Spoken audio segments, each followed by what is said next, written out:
Ladies and gentlemen, good morning and good afternoon. My name is Alemdar Sönmez.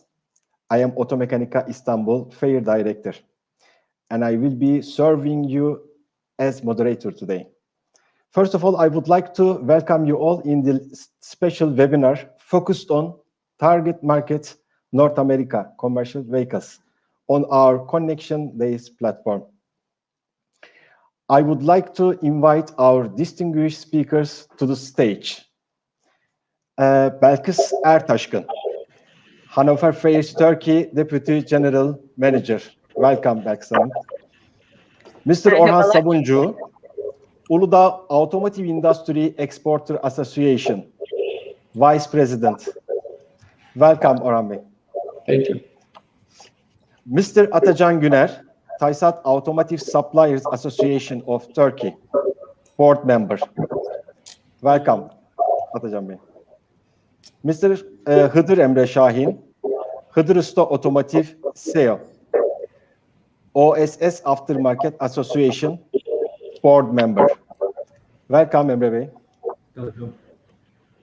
Mr. John Smith, Newcom Media's Tracking and Supply Chain Publications, Editorial Director. Welcome, John. Thank you. Good morning. Sarah Michel, Hannover Fairs USA, NACV Show Audience Development Manager. Welcome, Sarah. Thank you. Yes, we have one more speaker, Stefan Handberg, Deutsche Messe AG, International Product Director. He will be joining with us later. So I would like to give stage to Belkıs Ertaşkın for welcome speech. Belkıs Hanım, stage is yours. Thank you. Thank you very much, Alemdar. Ladies and gentlemen, dear speakers, sponsors, and members of the press. I'm very happy to meet all of you today. Welcome to Target Market North America Commercial Vehicles webinar. As Hannover Fairs Turkey, a subsidiary of Deutsche Messe AG, we created a new digital event platform called Connection Days. It is our digital event and online conference platform to stay in touch with our markets and bring us together in these difficult pandemic periods. And even when the pandemic is over and we can step back into physical exhibition business, such a tool will help us to connect the whole world at any time. The fairground of our headquarters in Hanover is home to a famous IAA commercial vehicle show, and picking up this advantage, our company is organizing commercial vehicle shows in China, in the US, and Canada. And as I have learned, the US market is worldwide the largest one with more than 141 million. And in today's webinar, we will be discussing the potential business opportunities for Turkish companies in the North American commercial vehicle market. And furthermore, we will provide you some insights of the NACV, which will be held for the third time in Atlanta between 28 and 30 September 2021.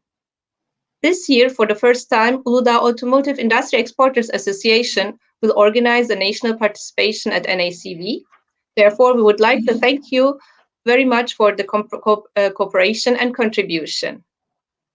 Last but not least, I would like to thank to our sponsors, Global Fuar AŞ and also Sistaş, to our media partners, Commercial Vehicles World, Kamyonum, Taşıyanlar, and Yedek Parça Dergisi. Wish you all a good webinar session and thank you. Thank you very much, Belkıs Hanım. Thank you very much for the good words. I would like to explain why we are making this webinar, because the subject is commercial vehicle. North America is very important because today United States, Canada, and Mexico together 500 million population. The US is the largest economy in the world with $20.5 trillion in 2018. The population is 327.2 million.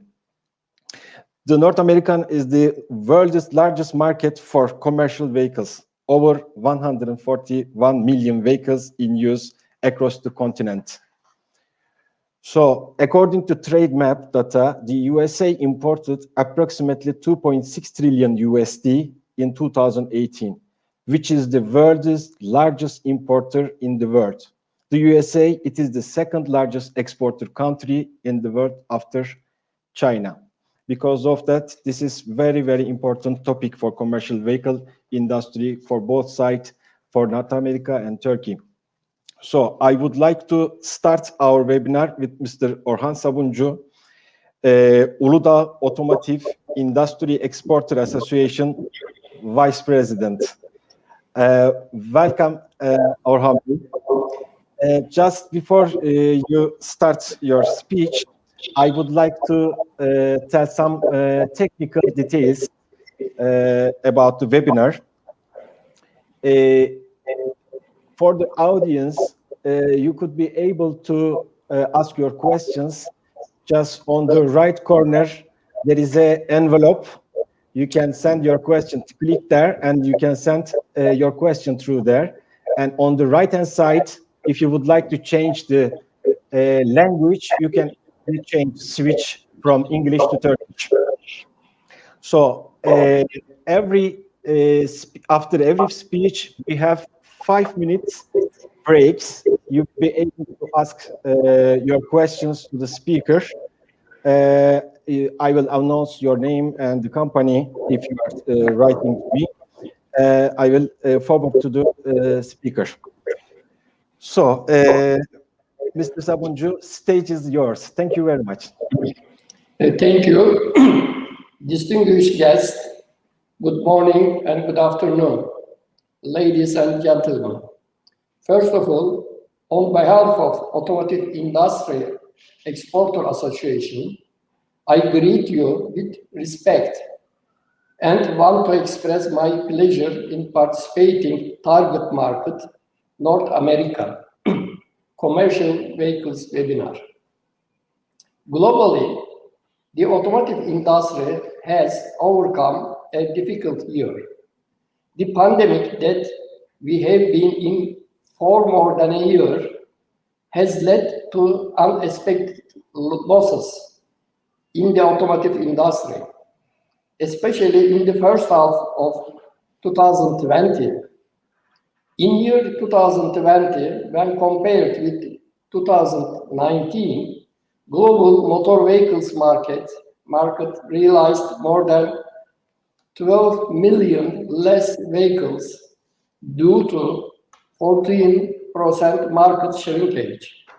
In year 2020, motor vehicles market in the US decreased by 15%, while the same market decreased by 24% in Europe. On the other hand, motor vehicles production realized 15 million less vehicles in the global sense. Although we are hopeful that 2021 shall begin with vaccinations against the pandemic, both slow vaccine rollout and new problems such as semiconductor chips crisis continue to stand in front of us as risk factors.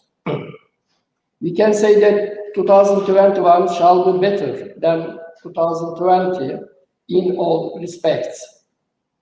But the forecasts are that global motor vehicles production and market shall reach pre-pandemic figures only after 2023.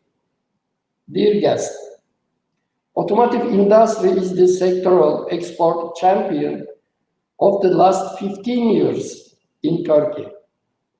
All countries' 3-year automotive export average before the pandemic was $30 billion. Although our exports in 2020 fell to $25.5 billion, in 2021, our goal is to increase export figures up to $30 billion again. With a production capacity of 2 million units and with 1.3 million vehicle production, we are the 4th largest motor vehicle producer among EU countries and 14th largest producer in the world. Furthermore, we are the second largest commercial vehicle producer in Europe. From the point of view of automotive industry, EU countries that share 75% of our exports are our most important markets. On the other hand, the importance of alternative markets in our automotive export is increasing each day. Nowadays, United States is our most important alternative market apart from the European Union. In year 2017, our automotive export to the United States was close to 1.5 billion US dollars. And the United States rose to the 6th position in our automotive exports by country basis. Although we might not reach these figures in the following years, the United States is still an important export market, where we export an average of 1 billion US dollars and is among the top 10 countries in our automotive export list. While supplier industry and passenger cars stand out in our export to the United States, our export of commercial vehicles reach almost 2 million US dollars per year.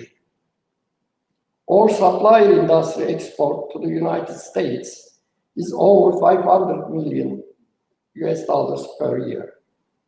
When we include Mexico and Canada, the share of North America countries in our automotive exports reaches up to 5%.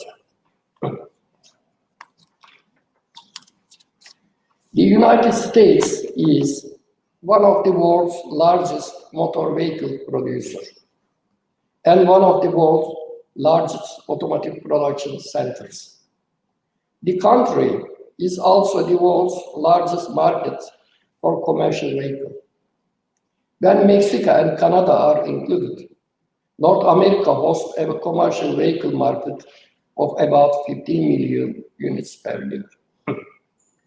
As Automotive Industry Exporter Association, we can say that North America is one of the regions where we focus our attention the most. For many years, we have been organizing national participation fair, organization, and trade delegations, both in the United States and in Mexico. During the pandemic, we had to cancel our fair and delegations events in foreign countries.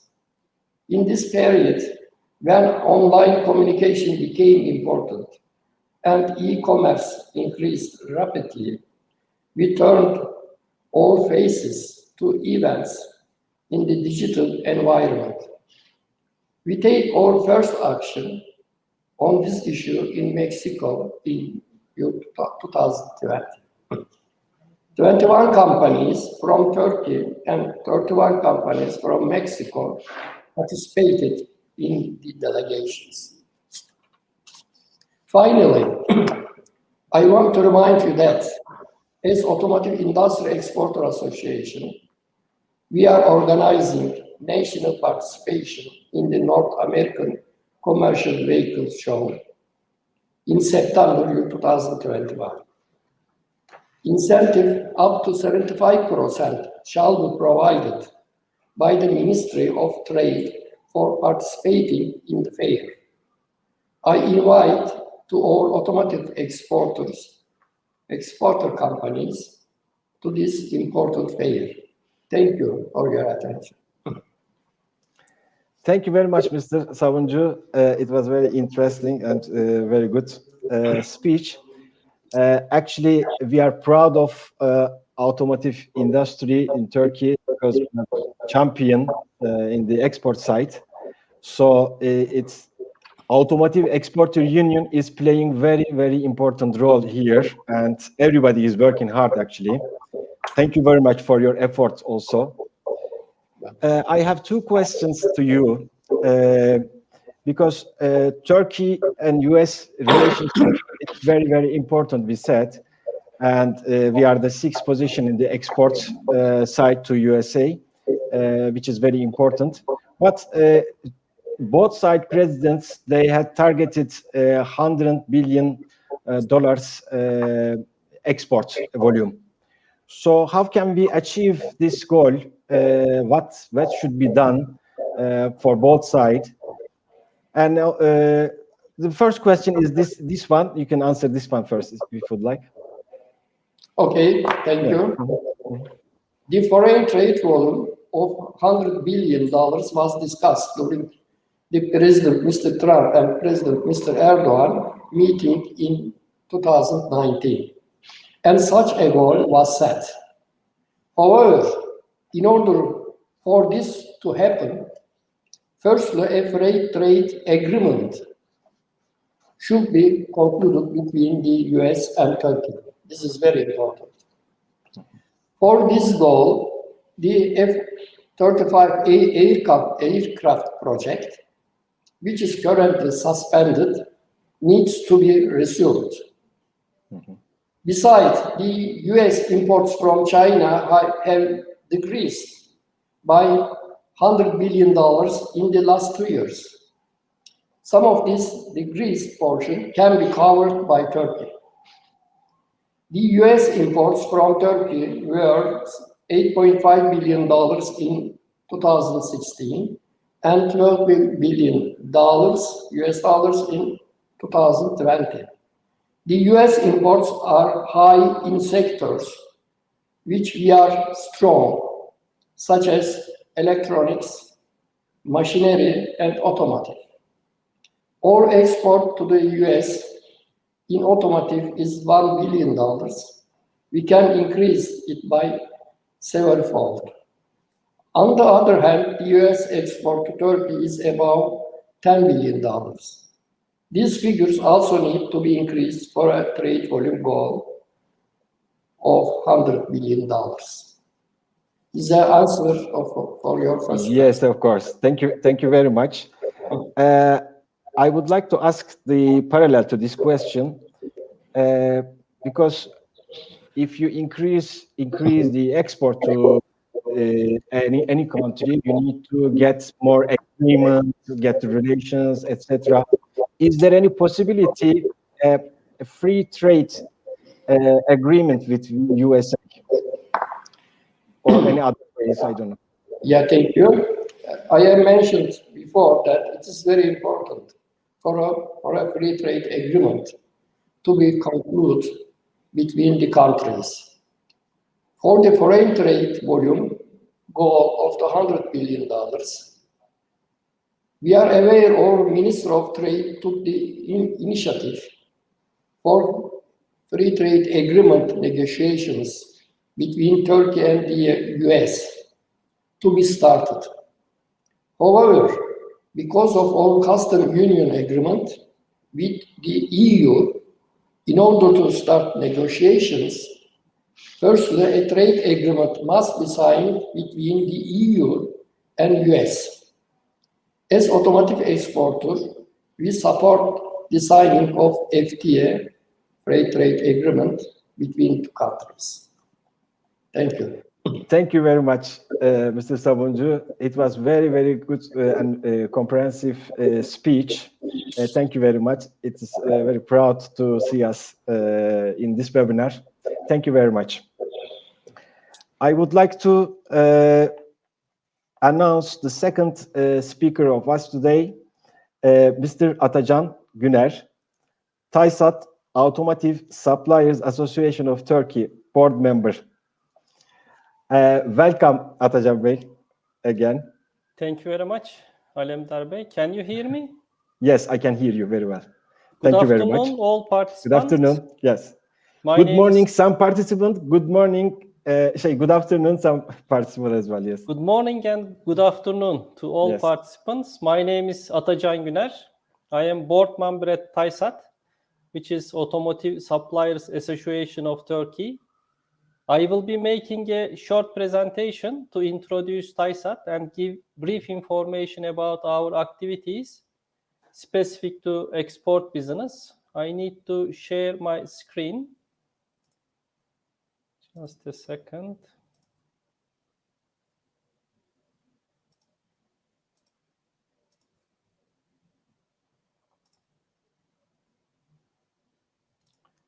Can you see the presentation? Yes, we can see now. Okay, first, I would like to give general sales and production figures of Turkish automotive industry. Turkey's rank in 2020 is 17th in global automotive sales. Vehicle ownership per person in Turkey is less than half compared to Europe. We expect automotive sales growth in local market in the midterm. Turkey ranked 14th in global automotive manufacturing and 4th in Europe. There are 13 automotive manufacturers in Turkey. Total production capacity is around 2 million vehicles. 14th brand TOG will start serial production in 2023. Ford Otosan, which is biggest automotive manufacturer in Turkey, will start to produce commercial vehicles for Volkswagen Group in 2023. Turkish automotive industry realized $31 billion export in 2019. Due to pandemic, export amount reduced to $26 billion in 2020. Suppliers' share is around 35%, one-third in total automotive export. Turkish Automotive Suppliers Association, TISAT, was founded in 1978. TISAT has 466 members at the moment. Atacan Bey, just a second. I think your presentation page is not changing. Our technical staff, they are going to check it. And you can also check with your presentation. I will share again. Yes. Sorry. No problem.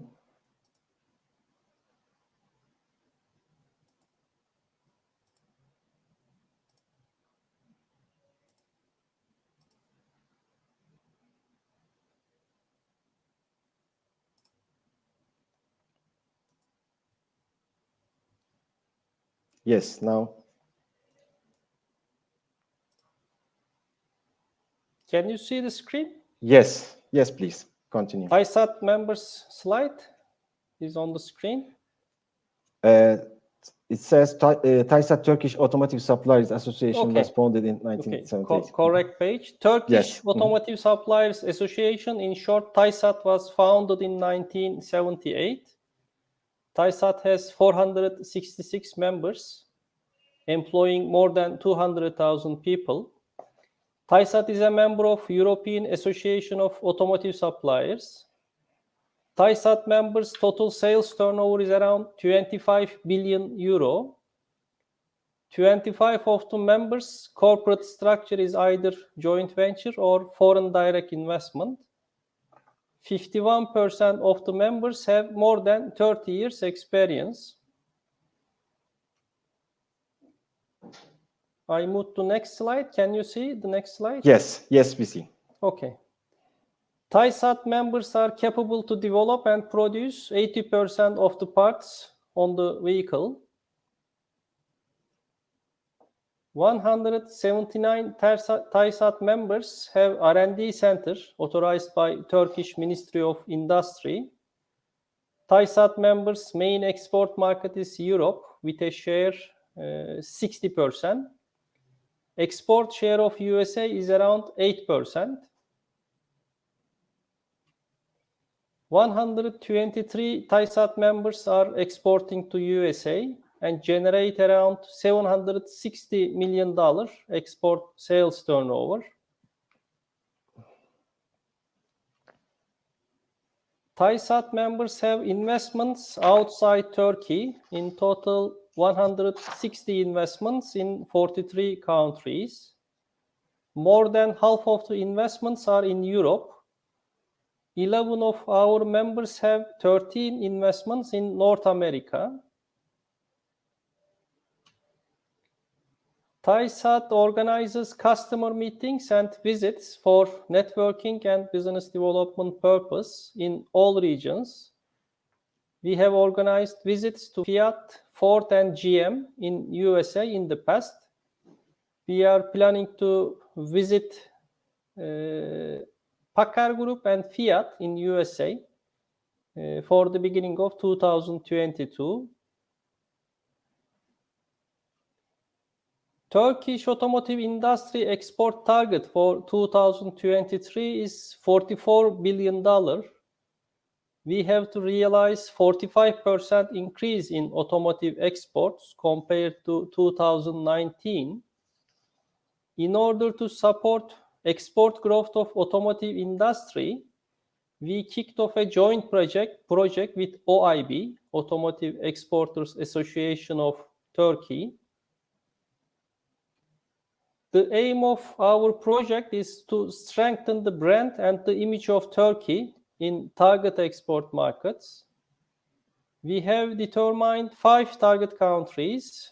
Our 2021 priorities are Germany, France, and the UK. We will add USA and Italy in 2022. We will be executing 10 activities within the scope of our specific project TTG. We can group activities under 3 main categories: activities for press and media, strategy workshops with Turkish professionals in target countries, and finally, activities for main industry decision makers. Activities will be completed by Technology Day event at OEM headquarters in target countries. We will be organizing 11th Aftermarket Conference in 27th and 28th May. This year, due to pandemic, event will be online. It will be our pleasure to see all attendees in the conference.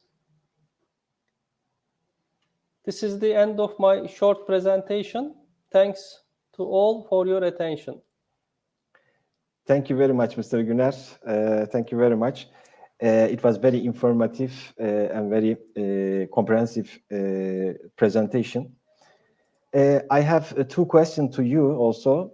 I would like to ask you, because you are coming from the side industry, you are the general manager of Aslan Hanil company, which is a very group company. What are the challenges for our automotive supplier industry to supply to USA? What do you think about it?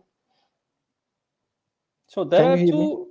Yes, I can hear you, Alemdar Bey. There are 2 main challenges for automotive suppliers. First main challenge is customers are expecting short and simple supply chain to reduce the delivery lead time and logistics cost.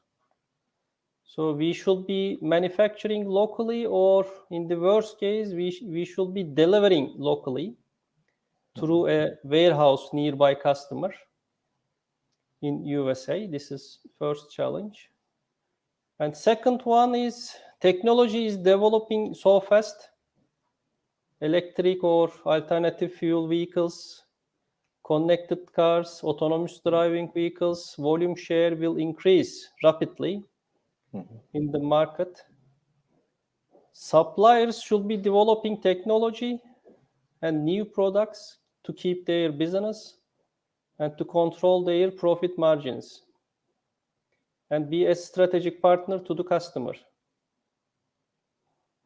Yes, thank you very much, because I am thinking the same. There are several challenges to export or to work with USA.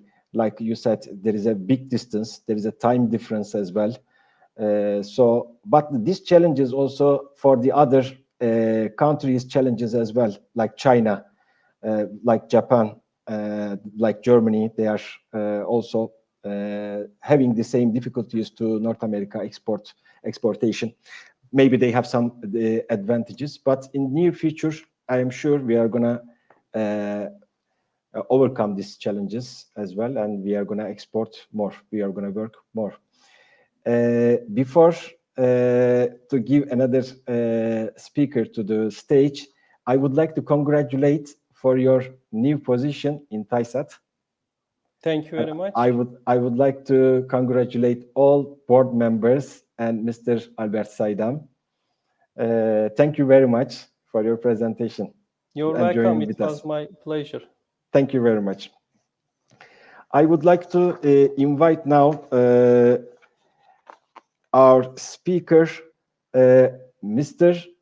Hıdır Emre Şahin, Hıdır Usta Automotive CEO, OSS Aftermarket Association board member.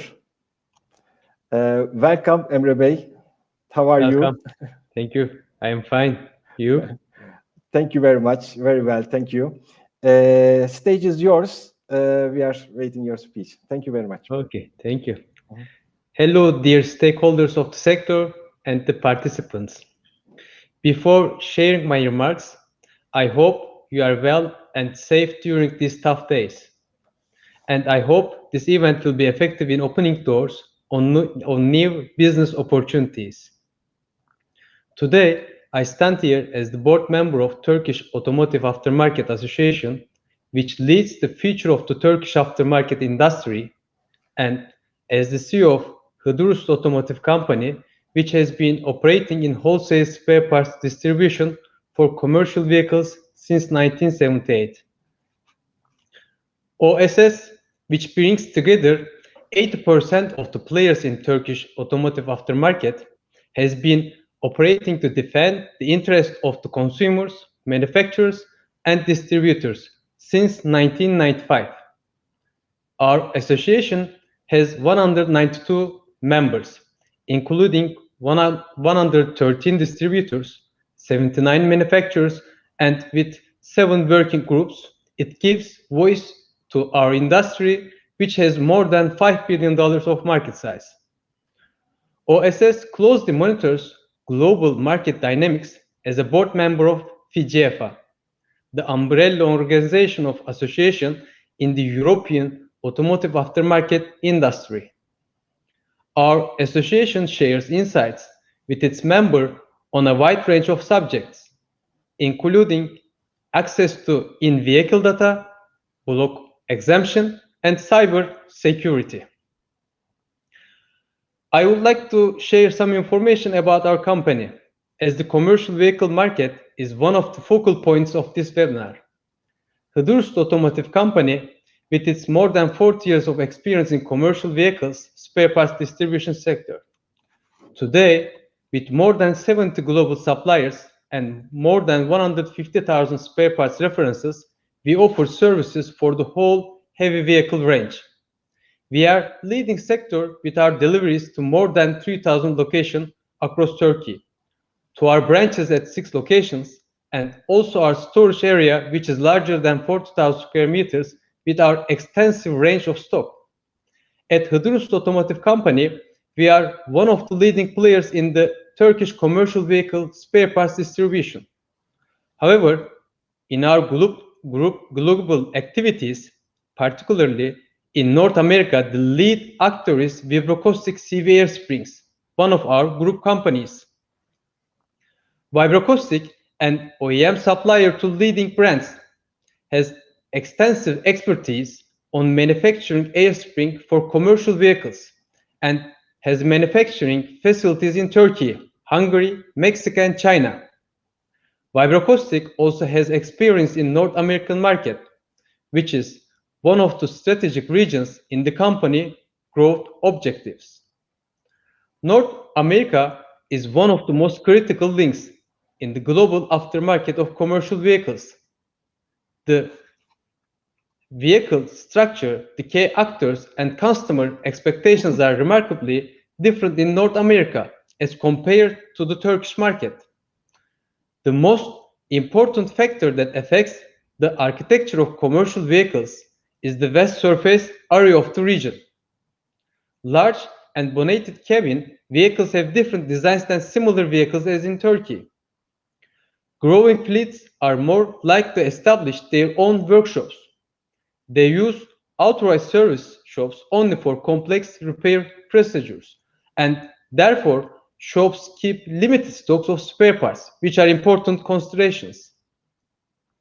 I believe we should understand the aftermarket relation between Turkey and North America on the basis of differences and insights, and focus in the medium and long-term opportunities. On the basis of our experience, I can safely say that previously the companies in the aftermarket industry were striving to understand the data on vehicle types and find vehicle parts with the vehicle of both markets have in common. There were limited efforts, and the key players in the sector had set their eyes on their target markets where they could thrive faster. Today, however, many companies are rediscovering the North American market. They try to understand the structure of vehicles and analyze it with the diligence of researchers. And the number of Turkish companies in the market is expanding day by day. To launch new offices, develop new products for the market, and publish catalogs to support promotion and export activities. To summarize, with every challenge, with every crisis, opens new opportunities. We can say that North America will be one of the locations where the Turkish automotive aftermarket sector can thrive with the change the global balances. Thank you. Thank you very much, Emre Bey. Thank you very much. It was very interesting, actually.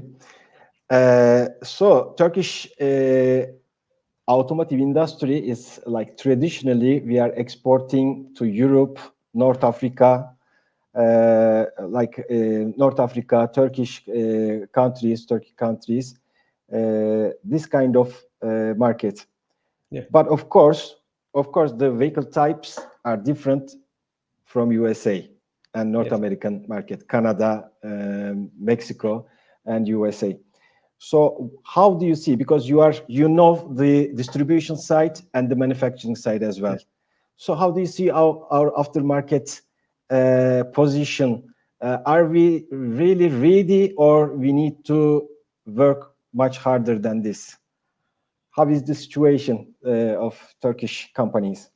Yeah, I can say, yes, I think we are ready because, as I mentioned, many companies have been working on product range for the North America market, especially. Before, they were not working that market very well. And for the make our potential, we have to act more in the market and make more marketing. So for the Turkish companies, I think there is no obstacle for the Turkish companies to be successful in this market. We have a products which has good quality, we have a skilled labor, and we have a success supply chain management, and we have a competitive structure. So we are more than ready, I think. Thank you very much. It's a very good message. Which components and parts do you think there's a chance to enter USA market mostly? Yeah, from my perspective and for the company. So as a component, we see that rubber and the metal rubber items, and also as a Turkey, we have a good expertise and we are competitive for these components as well. So for the product range, I can say for the universal parts, suspension parts, and for the anti-vibration parts. So for these components and the parts, we could be the competitive, and we can easily enter for the market. Thank you very much for your speech. Thank you very much for all OSS management board members, Mr. Ziya Bey as well. Thank you very much. Thank you. My pleasure. Thank you. Thank you. Our next speaker is Mr. From Newcom Media, Mr. John Smith. Newcom Media's Tracking and Supply Chain Publications, Editorial Director. director, including today's tracking, trucknews.com, TruckTech, Transport Router, Inside Logistic, Solid Waste and Recycling, and Road Today. The award-winning journalist has covered the trucking industry since 1995. Welcome, John. Thank you very much for having me. Good morning. Thank you very much. You are joining from Canada. That's correct. Yes. I'm calling from Yes. just east of Toronto, Canada today. Yes, you're from Newcom Media, and Newcom, we know our partner with the NACV show in USA, and also Truckport exhibition you are doing. That's a great exhibition, actually. We are very excited to see your presentation. Stage is yours. Thank you very much. Well, thank you very much. And first of all, good morning and good afternoon to everybody who is attending today. Wanted to I'm going to do a quick share of a screen so I can walk through a bit of a PowerPoint presentation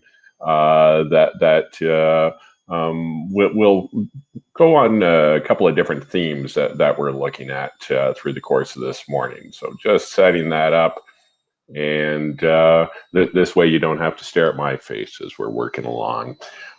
Now, given the nature of the discussion today, I thought I'd touch on 4 different elements when we're talking about the U.S. trucking industry.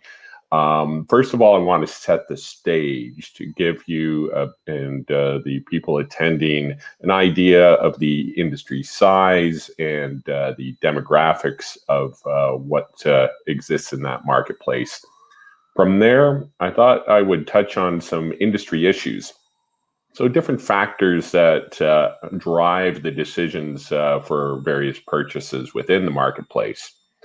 From there, I thought I'd set the groundwork and talk a little bit about the equipment market itself. So where we are at the moment in terms of orders and sales. And finally, I thought there'd be a good opportunity to talk a little bit about trends on the horizon, to talk about things like electric vehicle interest within the marketplace and different innovations when it comes to autonomous vehicles. So let me start then with the industry and demographics. And I'm starting here because of the nature of the audience. Of course, the trucks in the North American market look decidedly different from those that might be seen in some other parts of the world, particularly the European Union, even though the manufacturers have some very clear European links, family trees. Volvo, Daimler, and Traton, formerly the Volkswagen business, all have a manufacturing presence in brands in North America. Volvo would have Volvo and Mack trucks.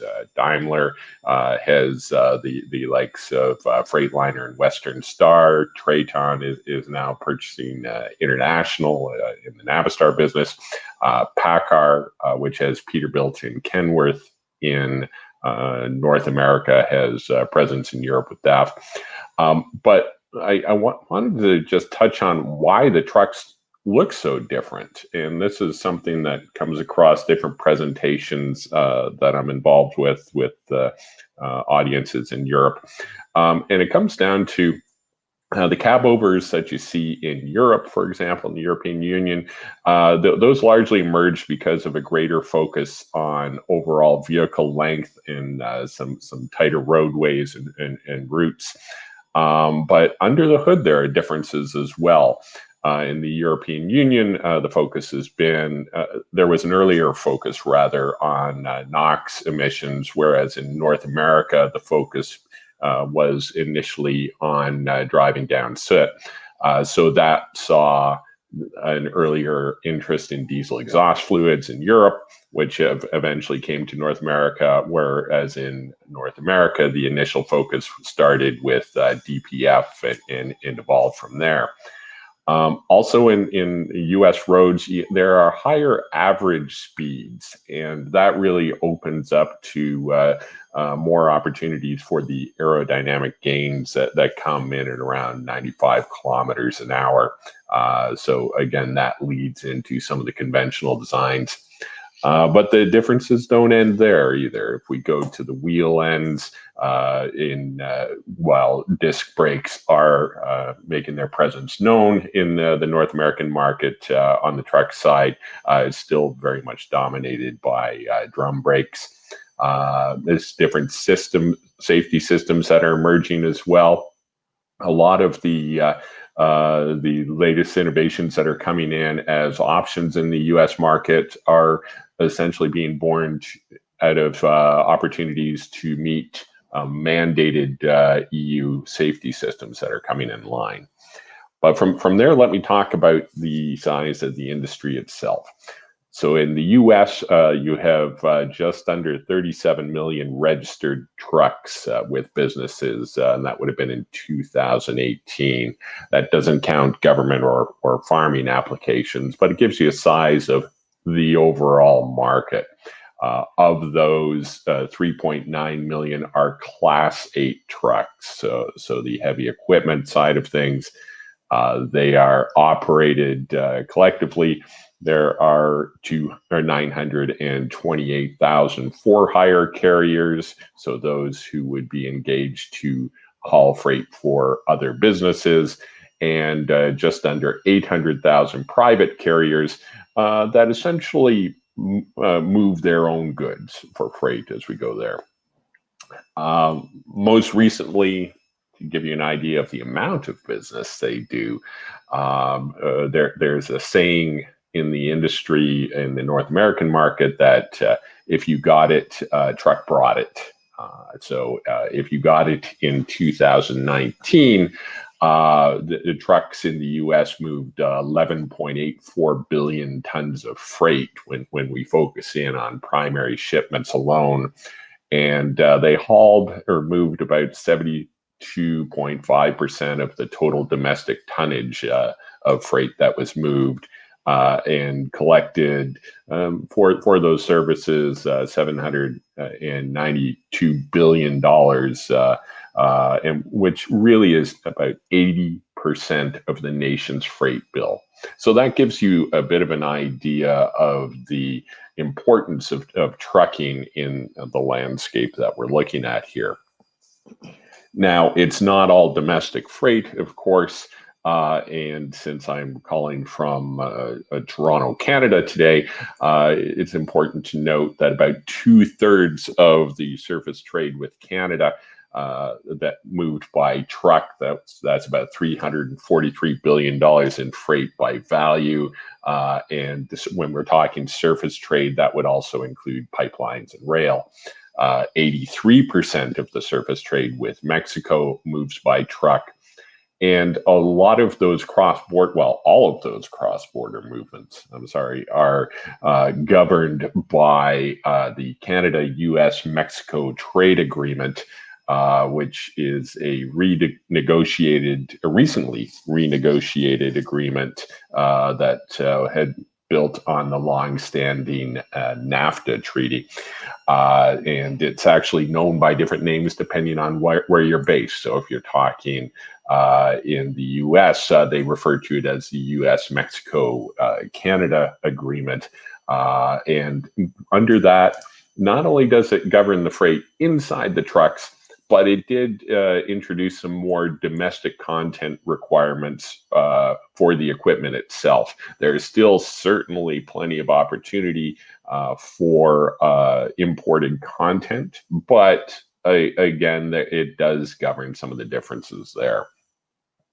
Behind the wheel, the industry as a whole in the US employs 7.95 million people. And of those who are clearly central to that are 3.6 million truck drivers.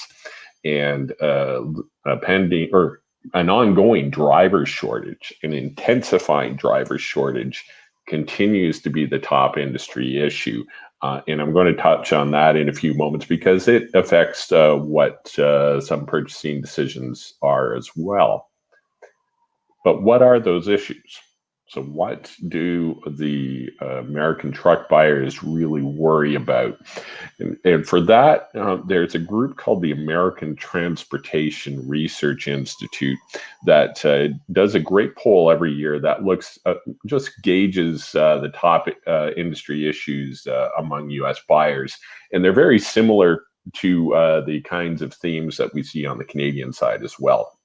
But topping the list, and these are in the order of the ranking, most recently we have the truck driver shortage, driver compensation, that falls into truck parking, compliance, safety, and accountability scores. Those are essentially safety ratings that govern your ability to operate in the US as a carrier.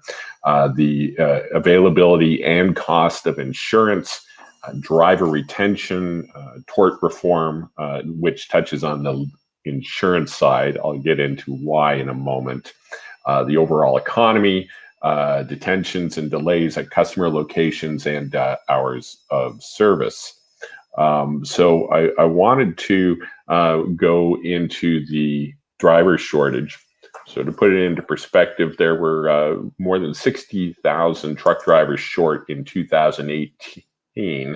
And by 2028, it's expected that shortage could be as much as 160,000 truck drivers. There are a few factors that are driving that. The average truck driver is getting older. The average age of the worker behind the wheel is 46. But also, it's quite striking that only 6.6% of truck drivers are women. So that does affect the available labor pool on that. Now, the number and the shortage of drivers is important to consider because these factors guide investments that they make in recruiting, but also driver-focused truck options and amenities. Going from there to insurance and CSA scores, one of the challenges, the US has been described at different times as a bit of a litigious environment. And with those lawsuits have come some very large jury awards that are referred to as nuclear verdicts. And so essentially, if there's a large accident, a loss of life, and other factors in play, those larger awards that come out can cripple different companies. So the average verdict above $1 million right now, if you focus in on those, is now $22.3 million. Now, how does that affect decisions in terms of purchasing? Technology is really coming into play. So advanced driver assistance systems, video monitoring, the supporting experienced drivers as well, but also when they bring new drivers that do come in to help compress the time it takes to prepare them for the job, to give them tools there. And then anything about delays is huge in the US market as well, because drivers are limited to 11-hour driving limits and 14-hour driving windows of work, if you will, before they have, and then they have 10 hours off duty to round off the clock. Technologies are seen as key solutions to help in those, to fight those delays. So GPS systems, telematics. In the US, there's a mandate to track hours of service with electronic logging devices, and that's a mandate that's coming to Canada as well. But let's look at the equipment market, which I know is going to be particularly interesting for this group. In 2020, US truck sales in the largest Class 8 segment, there were 191,900 units, and that's about 33,000 pound gross vehicle weight rating. So the big rigs, such as the one in this picture, dump trucks, cement mixers, and we go through the vehicle class, 50,000 plus in Class 7, more than 52,000 in Class 6. Class 5 is a very interesting segment right now. It's more than 93,000. That brings us into the area of walk-in vans and bucket trucks. And it's a good market to be selling equipment in the U.S. right now. There is relatively cheap credit. Residential construction is strong after as it's emerging from different shutdowns during COVID-19. We've seen quite a surge in last mile deliveries. So those final package deliveries that go from a distribution center straight to a homeowner. There is in the works a proposal for a $2 trillion infrastructure bill. And if you're building infrastructure, you need trucks to do that as well. And carrier profitability is also at record levels. So in many respects, it's a good time to be in trucking in the U.S. Looking at the year ahead, we have in February, there were 44,000 Class 8 orders on the books. That's double what it was year over year. When we started into 2020, the market was in a downturn after a record cycle. So it was anticipated. Certainly COVID-19 really suppressed things in the early days of the pandemic, but it has surged since then. We ended the year of 2020 with just under 192,000 Class 8 sales in 2020. It's going well. One of the only challenges, though, is even if there's a market for trucks, there are some component shortages that are really bringing things to bear. There have been references to shortages of silicon chips. That shortage is primarily centered in Taiwan, where the bulk of them are manufactured. But there was also water damage at a shipping facility in Austin, Texas, for loads coming in through Mexico, which ruined entire shipments. So there's a short-term situation right now. But there have also been shortages on wiring harnesses and other factors. When I talked about the infrastructure bill, the growth that we're also going to see would probably affect the work truck market. So those vehicles such as the bucket truck we have here, some of those that are central to infrastructure development in every sort. The market was worth about $156 billion in 2019 and did dip last year, but it's forecast to be $141 billion this year and $150 billion next year. Trailers. Now, if we're talking about trucks, we should talk about trailers as well. Trailer manufacturers in the U.S. are pretty much booked solid for their orders already for the remainder of the year. By the reports we have so far, and this is after, I should also note that in the early days of the pandemic, trailer orders and sales essentially came to a standstill last spring, again in the early days of the pandemic, but they have surged since then. Now, while the books and the orders are booked solid throughout 2021, in 2022, you still can't really place those orders because there's some material questions. Trailer manufacturers have issues of their own, so they're facing supply challenges for everything from the wood for trailer decking to castings, forging, sheet metal. Tires, of course, that's been an issue right now, as with the rubber shortages that began last year with China's recent stockpiling of natural rubber, but also some flooding and disease that are affecting rubber trees themselves. And then I want to just touch on some future trends as well. We've seen a lot of advances in trucking in the world of telematics in recent years, and that's been great. With the data, with the tracking, we're seeing some incredible productivity gains and offering fleets some better insights into their business. Every time we're seeing more sensors integrated into a vehicle, it's leading to more data. Engine upgrades now, several manufacturers across the board have different levels of over-the-air updates now. So that's maintenance work that used to require trucks to come to a shop. But as we get these broader streams of data, one of the things that fascinates me the most is as they as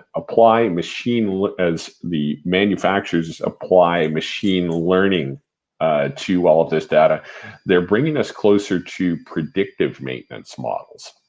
So taking us away from maintenance activities that might be limited specifically on assumptions about mileage and distance, but actually tracking exactly what is the condition of that component of that truck in a window in time. And is it something that should require a truck to come in for immediate service, or is it something that can wait further on down the road? All that adds to the productivity gains. A lot of talk in the market, just as there is everywhere, on electric trucks.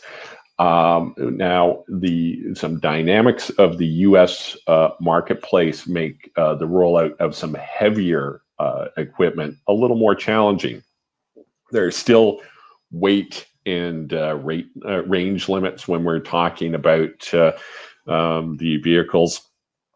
So 100 kilowatt batteries that are really coming down in weight. Let's say one that weighed 1,000 kilograms in 2009 is about 2/3 that weight today, and it continues to go further down. But a commercial truck doing the work that it does today could need about 500 kilowatt hours.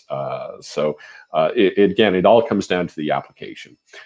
Where we're seeing the earlier interest in areas where there are predictable routes, where trucks come back to base for charging time, in markets such as the state of California, which has some significant subsidies available for electrification, and to develop charging infrastructure, which is missing. But it's also opening the marketplace. So existing truck manufacturers in the U.S., their test fleets are active. Production is actually starting to begin. But we also have some emerging manufacturers in this space with the likes of, Tesla is a name that's known in the U.S., has promised one, as has Nikola Motors. But BYD in China which has roots in China, is coming into the U.S. market. Lion Electric, which is a Canadian manufacturer out of Quebec, is there. So the size of that market increases. For those longer distances and heavier weights, there's a real interest in fuel cells right now. And one of the things that I find particularly promising here is it's led to some fascinating partnerships. So we've seen different competitors coming together to try to find options for fuel cells that might work. So with Daimler and Volvo, for example, are working on one, but other partnerships, so Navistar and GM are working on some research, Cummins and Navistar. If we look at Japanese-based manufacturers, Hino and Toyota are working on it. But then there's Nikola has always been promising to bring a fuel cell heavy vehicle to market, as has Hyundai into this market. And then pushing out further into the future, in terms of other partnerships, we have autonomous trucks. And so the different developments that are being made to further advance safety systems, so trucks can, under very defined conditions, in very specific situations, haul with drivers, monitoring the systems, but where the truck does much of the driving itself.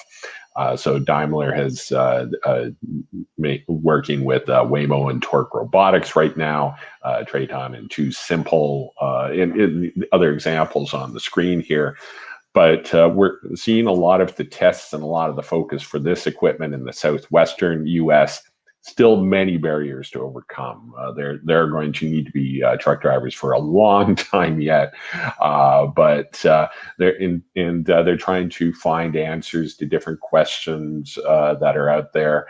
But all of this work in autonomous vehicles also feeds into the advanced driver assistance systems that help drivers in the other equipment, whether it's in standard equipment or optional systems that are added to the trucks as we go through. So that gives me a quick, or gives us a quick side of things.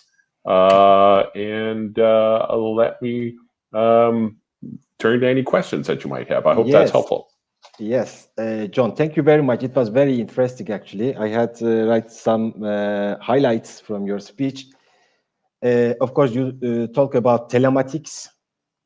Telematics, we are going to talk much more about this topic. It's increasing really in the world. So we need that. And electrical trucks. What the other thing is interesting for me is hydrogen fuel cells. We don't talk that much about this, the source of energy, but in the future we are going to talk about much more than nowadays, I think. Very much so. What do you think hydrogen, the future of hydrogen cells? It's going to grow, do you think, or it's going to be limited? I think it particularly in the North American market, and I can't speak to the same extent in other areas, but with the heavier weights and longer distances, the idea of the over-the-road long-haul truck, hydrogen could be the answer. In the battery electric vehicles models that are out there today, it's really impossible to get the ranges that are currently needed to support a long haul application. But hydrogen fuel cells, if once there's an answer for how the fuel network itself goes together, it really answers a lot of that. It solves the emissions side of things. It gives the range. It solves the weight. Canada itself has made a significant announcement and investment to be a bigger player in the hydrogen economy. From that end of things, we're among the top 10 hydrogen producers in the world, and home to Ballard Power Systems, which is a global fuel cell provider.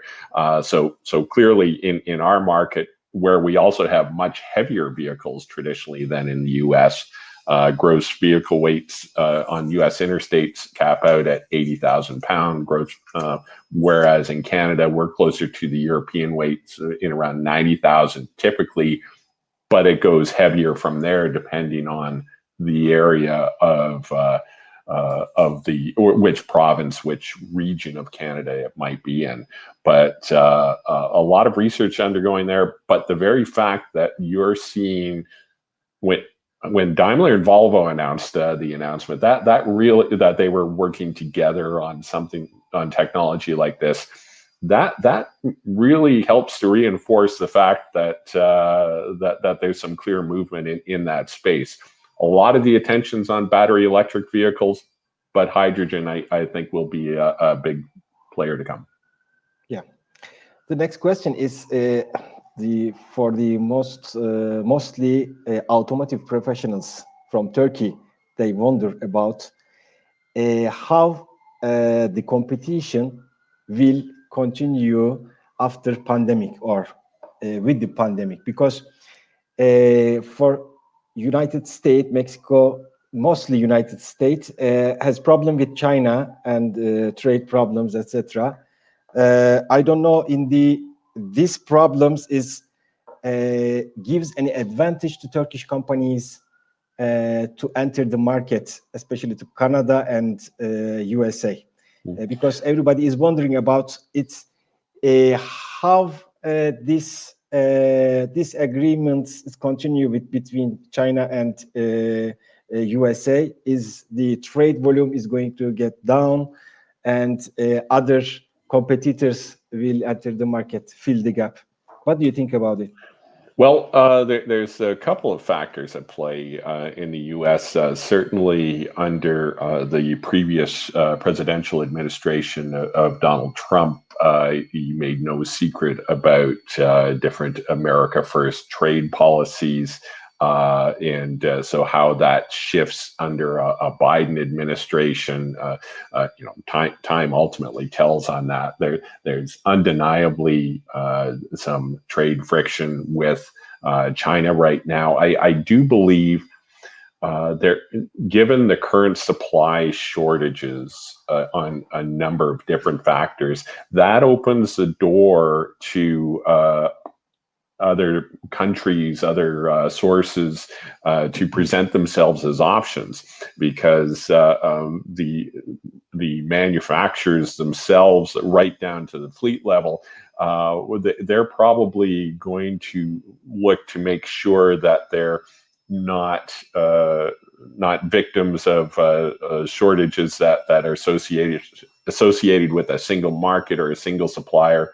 So I think there's going to be more interest in diversifying, and given the fact that there is the large infrastructure bill coming forward, the investments there, given the fact that the market conditions are such that it's such a healthy marketplace, I think this is a good time for those from perhaps non-traditional markets or to come in to present themselves, even if not as the primary source, but as an additional source for different commodities. But right now, I think if you had tires to sell and a trailer full of them, or containers full of them, you're going to be selling them in North America. It's but I think that's going to continue. There's undeniably some geopolitical tensions and trade tensions with China right now, which is a source of many materials. So again, if countries are able to present themselves as alternatives, it's a good time to do so. Yeah, thank you. Do you think for your country in Canada, is China as strong as like in USA? Or how do you see that trade relations?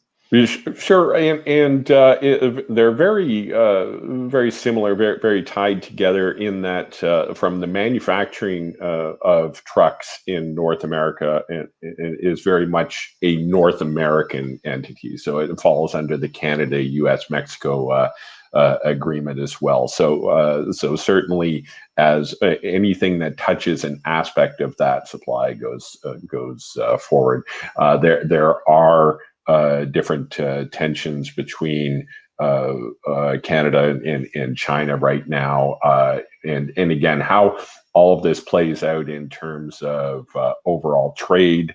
That's difficult to tell, particularly in the early months of a new U.S. administration, and then in Canada there are different factors and in different. There are some different tensions right now between Canada and China that remain to be resolved, and how that actually rolls out in terms of the actual purchases. Time's going to tell there. Lastly, I would like to ask the NAFTA agreement, North American Free Trade Agreement. It's updating now the agreement. This agreement is which direction is it going to? Is it a radical change it's bringing, or slightly different things is coming?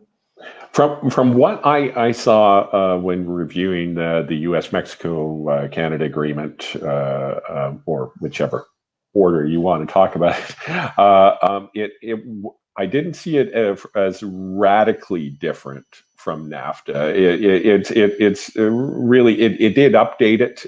There were certainly changes, but I didn't see it as an example of a trade agreement that was ripped apart and rebuilt. But there were changes.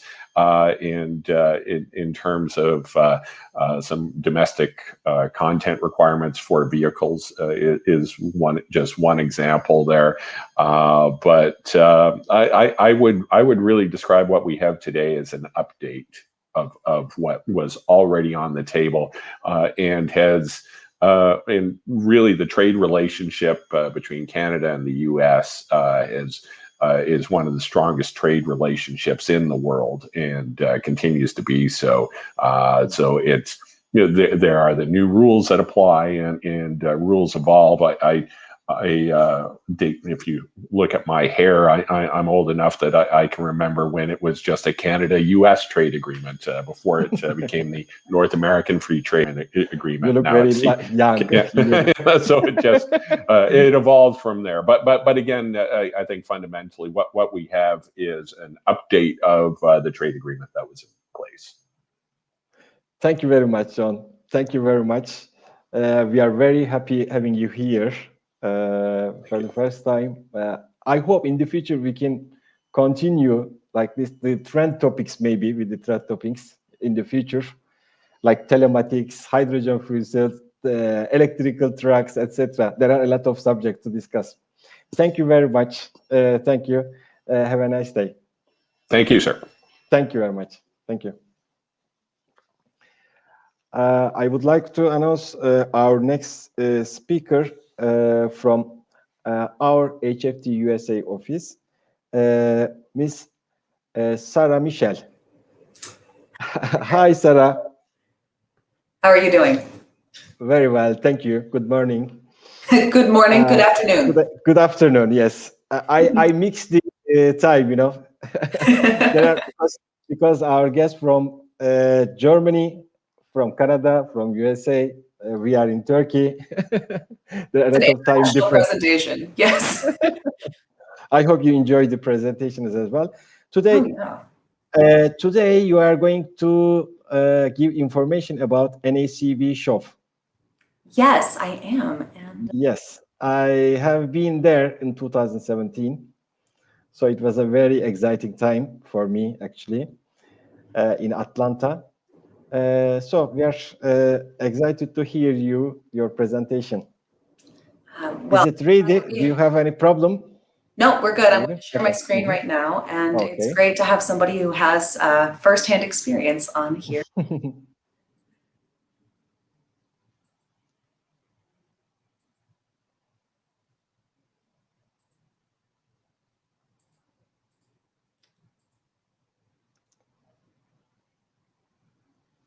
All right. It's coming now, yes. Okay. Great. Oh, just a second here.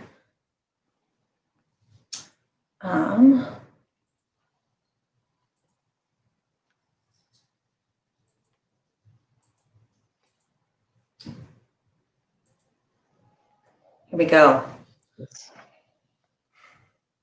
All right, so I'm here to tell you about the North American Commercial Vehicle Show, taking place September 28th through 30th this year at the Georgia World Congress Center at the city of Atlanta in the United States.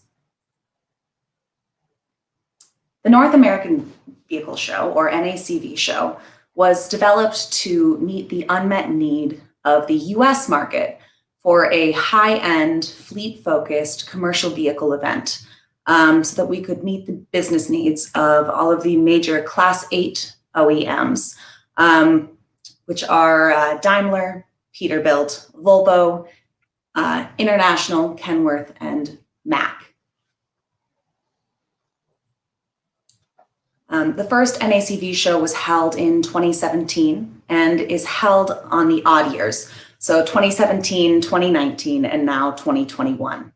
This is by design, so that we are opposite the IAA event held annually at the Hanover Fairgrounds in Hanover, Germany, and Truck World in Canada. There are existing shows in the United States for the commercial vehicle sector, but by focusing on the needs of fleets and ensuring our exhibit hall floor is varied and well-rounded, we're the largest fleet-focused event in the country. few facts and figures just about the show. At our first show in 2017, we featured 439 exhibiting companies, approximately 9,000 professional attendees, and 33,445 square meters of exhibit space.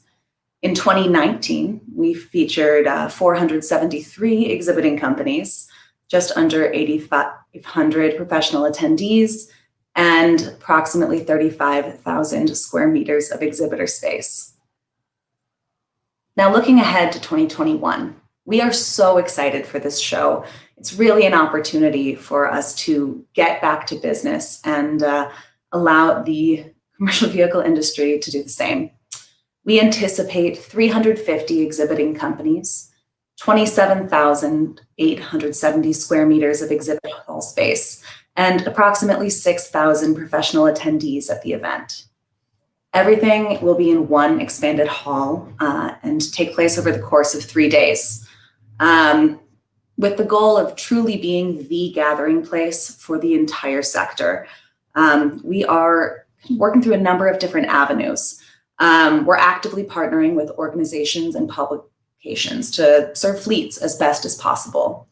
These publications or these partnerships include a partnership with the North American Council on Freight Efficiency, or NACFE, and the Rocky Mountain Institute, where they will culminate and present their results of their Run on Less electric program, which is real-life data collection on what is expected for electric trucks in everyday use. Tying back into John's presentation just before me, this is a hot topic at the moment.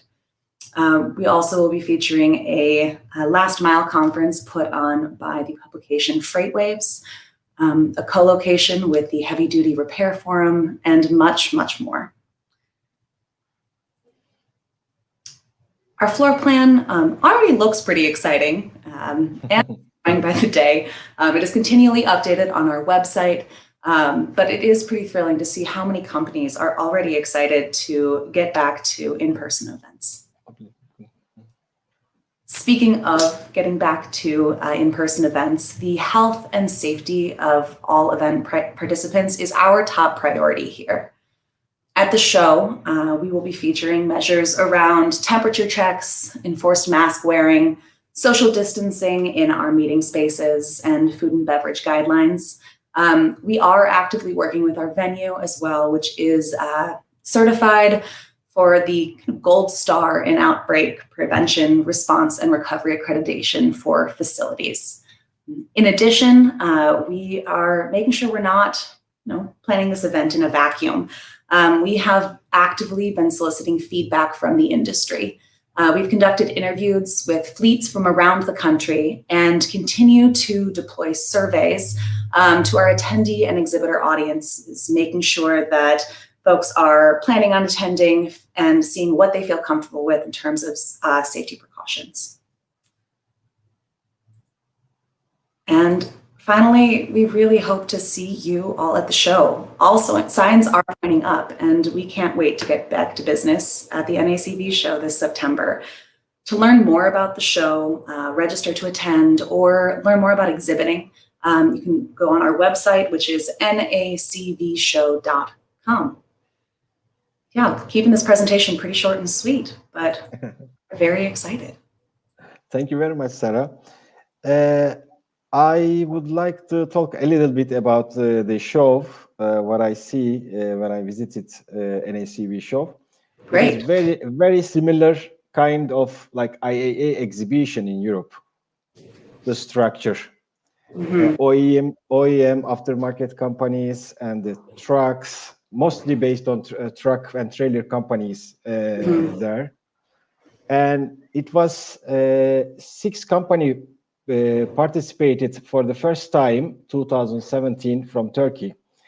And then 2019, 15 companies were present in the show.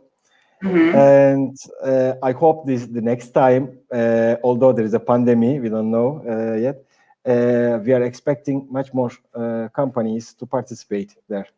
This year, as you know, this is the first time there is a national participation from Turkish side. Thank you very much for Uludağ Automotive Exporter Association. They are organizing national participation. So we are very, very excited to be there actually in September. It was very nice presentation. Thank you very much for joining with us. Thank you, and look forward to seeing you in September. Thank you very much. Hope to see you there. Okay, fingers Hope to crossed. travel. Yes. yes. Let's finger crossed. Thank you very much. Thank you. Thank you. Our next speaker is from Germany, from Deutsche Messe headquarter office, Mr. Stefan Handberg. Hi, Stefan. He is International Product Director. Can you hear me? Yes, I can hear you very well. Thank you. Yes, thank you. How are you? I'm fine, thank you. I hope everything is okay with you as well. And yes, everything everything is okay in Turkey. I hope you enjoyed the whole session's webinar.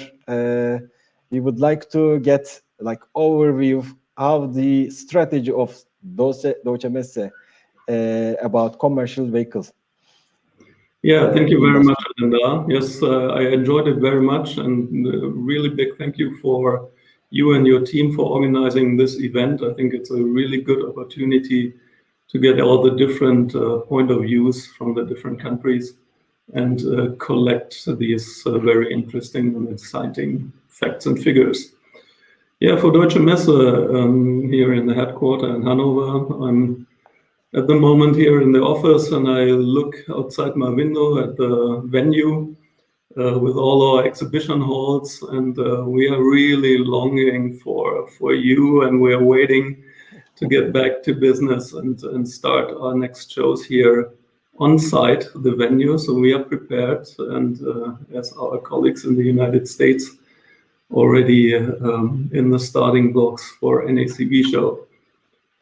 Last week we had our first digital edition of Hannover Messe, the Hannover Industrial Fair, which was only a digital version. As you can see, what we do today is also a little bit, let's say like a path to the future, that we will have more and more parts of hybrid elements in our existing trade shows.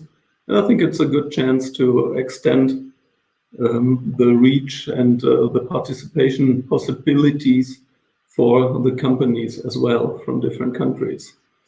But of course, this doesn't make it unnecessary. It's much better to see you in person and to be here on site and to have the talks with the colleagues and show the products and take a look at them and touch and feel them. So we are really waiting for it. For the commercial vehicle sector, Deutsche Messe is a very important part for us, the commercial vehicle sector. It started all here in Hanover in 1992 with the IAA Commercial Vehicles exhibition, when it was split from the show in Frankfurt. When we moved to Hanover, we are now hosting this really successful event every 2 years. Unfortunately, we had to cancel it last year because of, I don't know, there was something, I don't know exactly. But we had to cancel it, but it will be back again in September 22.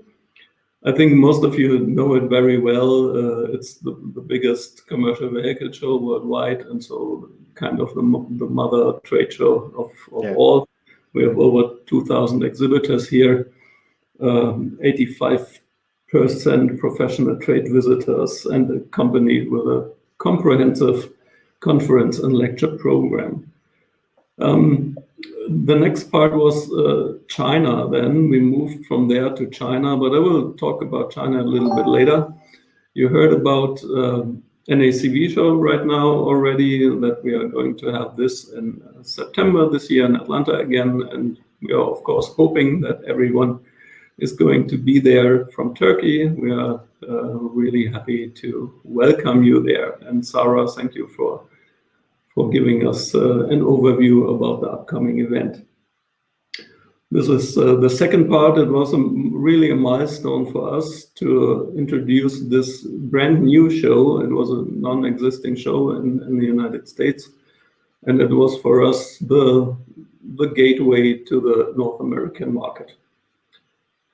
Parallel to that, we also teamed up with Newcom Media in Canada, which are also our team partners for NACV show in the United States. And so side by side, we are going to do this. And of course, we are also involved in the Truck World show in Toronto, which was going to take place in September 2022, the 21st to the 23rd September in Toronto. It's a really exciting show in Ontario.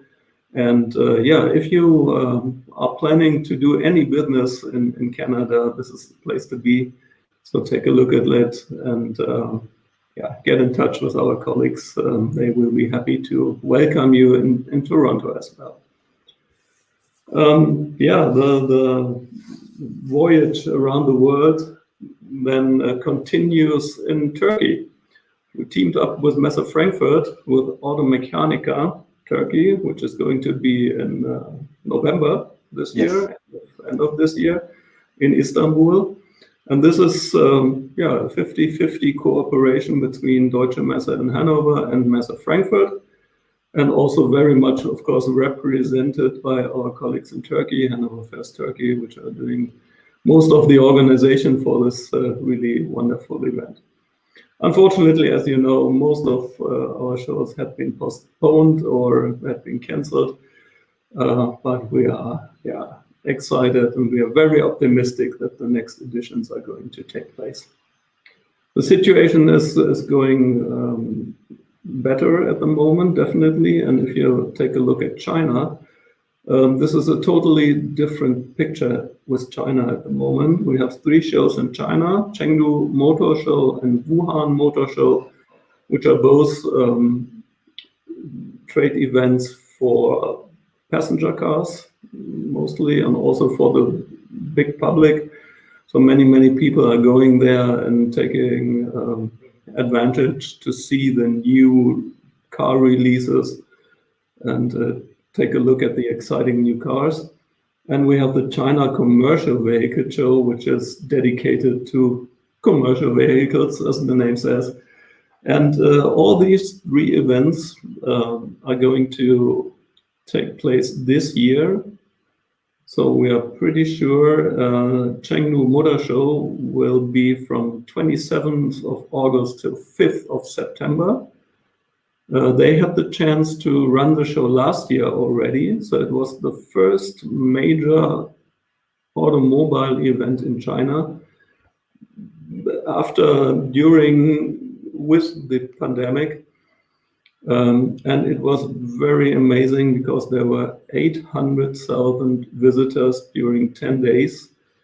All, of course, with masks, with temperature checks, with a mobile app, and so on. So under all circumstances, but this is something that makes us really optimistic. So it is possible. It is possible to do the events, and we are really looking forward to see those exciting events again all over the world.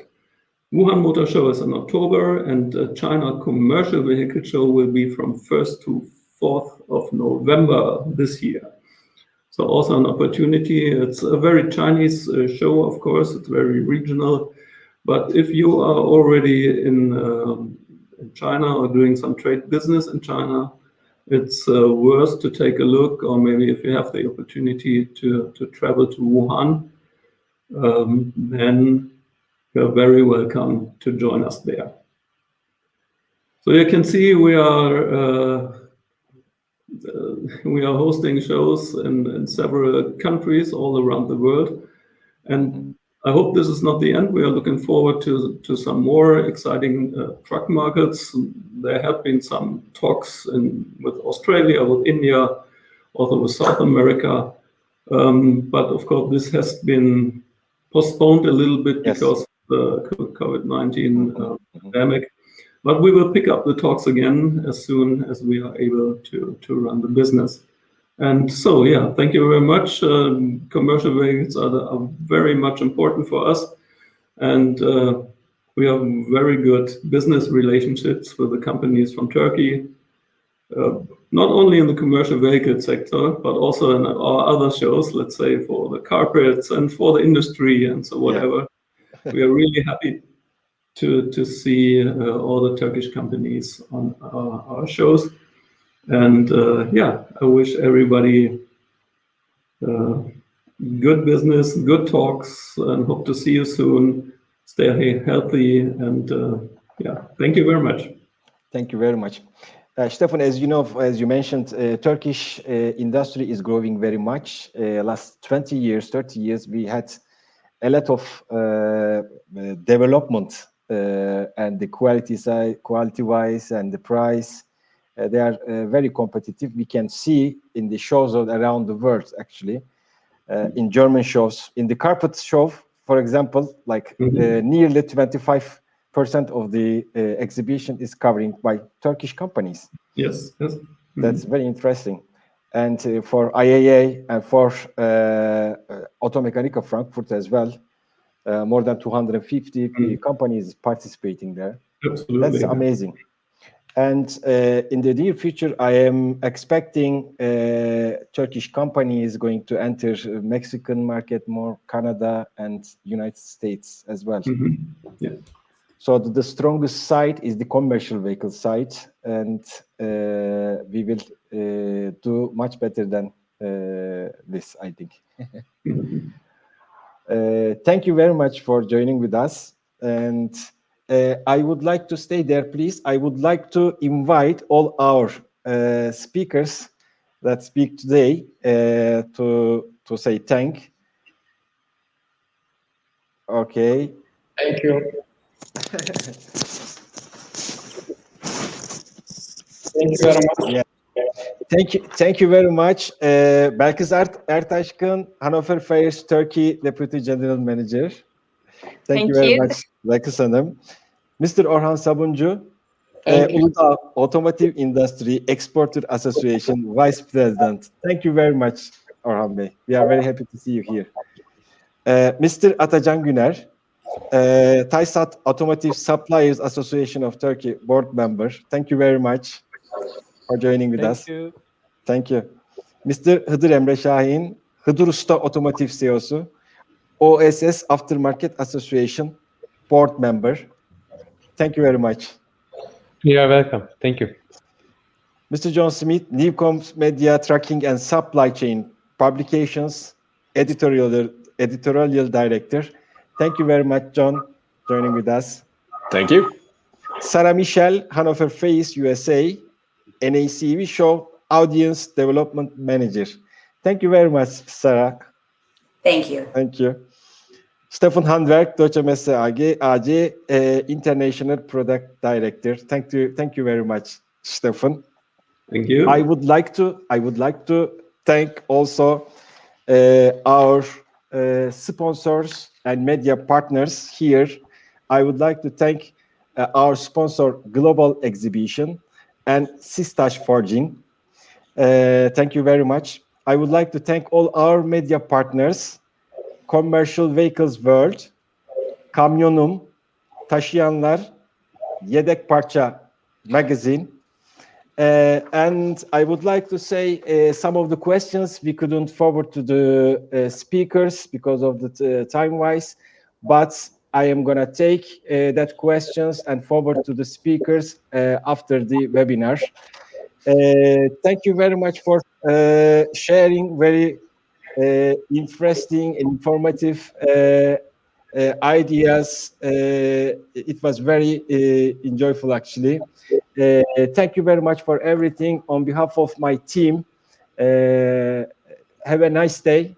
See you maybe in another event. Thank you very much. Have a good day. Bye bye. Anyway.